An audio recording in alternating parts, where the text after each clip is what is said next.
Hi YouTube, Brian James at Micro Four Thirds Guy with you once again, and I'm still nicely ensconced over here in Cyprus, and I did something I haven't done for about 3 months, and that's to look on 43 Rumours site, and a big plug to 43rumours.com, who are still providing all the news for the Micro Four Thirds community, so thanks guys. But I did look at your site, and I haven't done that since about February, maybe January. I don't know, I've been so busy coming across here and doing my immigration that basically I haven't been looking at all the news, and I don't think I've missed it.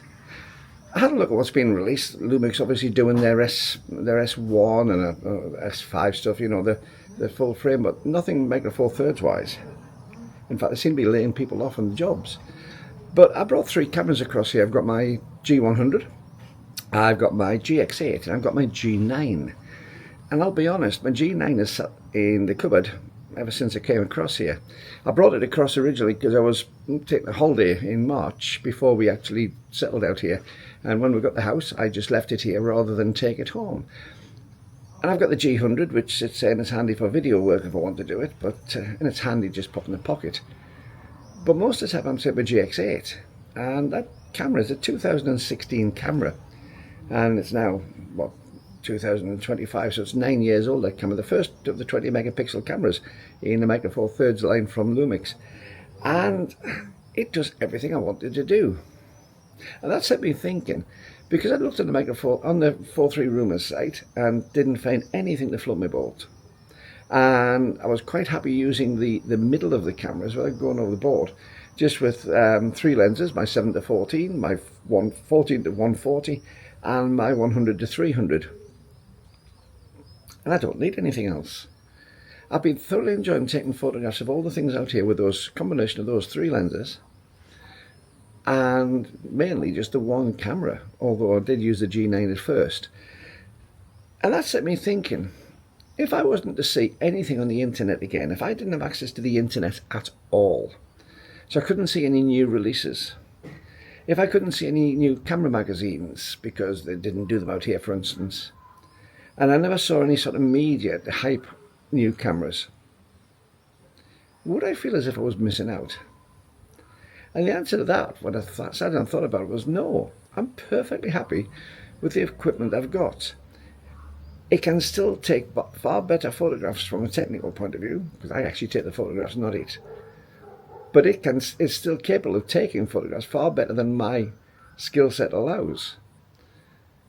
And if I don't need to buy a new lens, if I don't need to buy a new camera body, if I don't need to buy anything like that, why am I bothering? Why am I bothering at all? Because I've got perfectly adequate, no, that's actually wrong. That's a wrong term to say. It's more than adequate. I've got some perfectly fantastic images come out of the cameras that I've got over here. Now, before I came out, I was looking at the OM3. I was rather lusting after the OM3 because it had been released and it had that retro feel, and it was great. And there was a lot of bad press on that because of the price, and it was a cut down OM1. But it was really retro for me, and it really was interesting, and I did fancy buying one. And I said that to a few people on this channel that I really thought was good, and I do think it's a really good camera. I'm not putting the camera down at all. But I've been going through some of the YouTube videos from 6 months ago or so when it was first released, and looking at the hype around it. And I was guilty of it too, but an awful lot of you realise that it wasn't to do with the fact that the camera was particularly good or particularly bad. It was particularly attractive. That's what it was. It was attractive. It was one of those ones which would make you think, ooh, I want that. Lustful. I'm lusting after that camera. And I've come to the conclusion that since I've been out here, I really, apart from the fact if something mechanically fails, I don't see the point of looking at any new equipment. Now, I did do a review on a new light just in my last video, which is a link above there. But that was basically because I was asked to do it. It wasn't because I was lusting after new light. I was asked to do it. It was very handy though, because I didn't have the baggage allowance to bring any of my lights out here.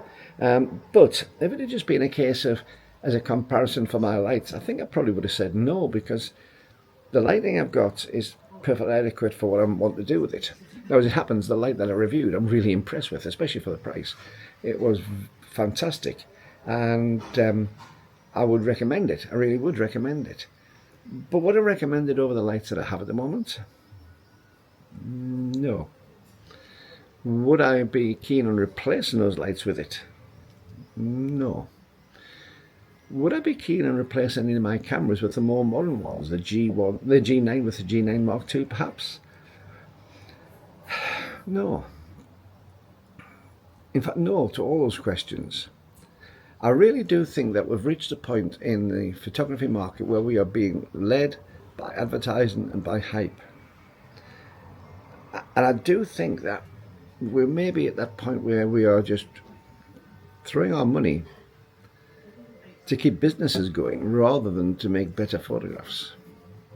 The other thing as well, I went out the other night with just my iPhone. I've got an iPhone 13. It's the 2-lens version. I believe there's a 3-lens Pro version, but mine's got the 2 lenses on. And I was taking some photographs of sunsets just up the road up beside Coral Bay. And I had my GX8 and my 14-to-140 on it, and had all the opportunity to take some great photographs. And I was standing there and messing around with the exposure and everything else like that.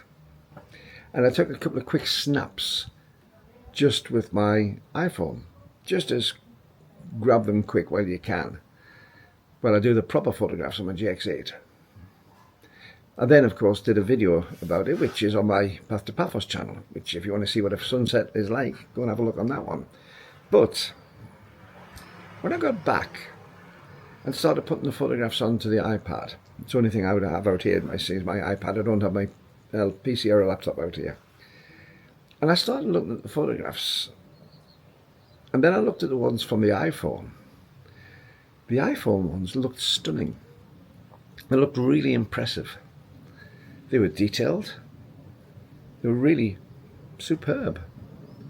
Crystal clear, super sharp. From a tiny little lens onto a tiny, tiny little sensor. And using the AI and the image processing in there, they looked fabulous.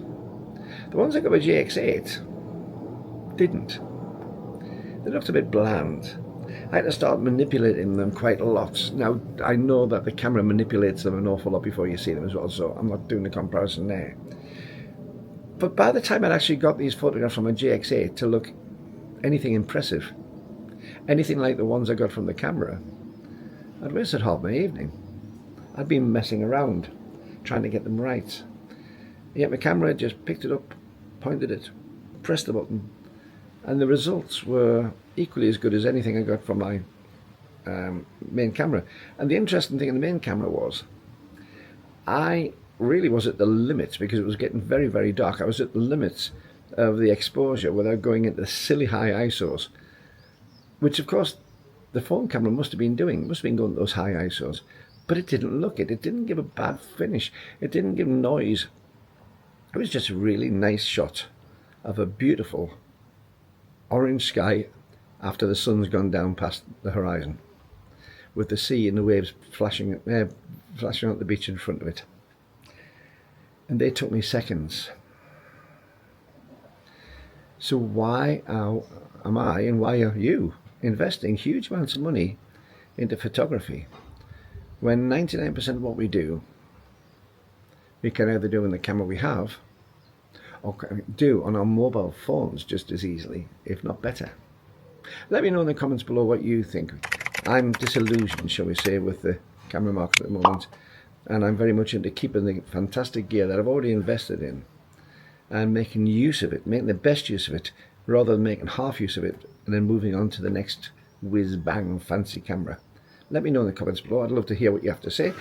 And whatever camera you use, whether you're buying a new one, whether you're taking it out, don't forget to have fun with it.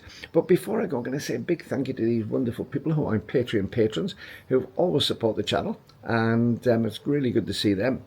If you'd like to become a Patreon patron, there is a link in the description below, and if you just want to do a one-off rather than a regular sort of support for the channel, you can either hit the super thanks or buy me a coffee at buymeacoffee.com/Brian James. Now, the other thing is as well, I'm so close to 13,000 subscribers. I'm so close. I really would like to ask a favour of you. Over 60% of the people who watch these videos aren't subscribers. And subscribing doesn't cost you a penny. It doesn't enroll you to anything. All it does is it just puts it up on your subscription line so you can see the videos a little bit sooner, that little bit more notified. And it also helps YouTube, along with a thumbs up and a ringing the bell and pressing all, to get the videos to more and more people, so that more and more people can see these videos, hopefully enjoy these videos, and hopefully put some of the comments below where you can read them and learn from their experiences. So if you can, give me a big thumbs up, big like, big subscribe, and tick the bell so you get notifications. Anyway, till the next video, keep on taking that camera out, keep on having fun with your photography, and I'll see you soon. Bye bye.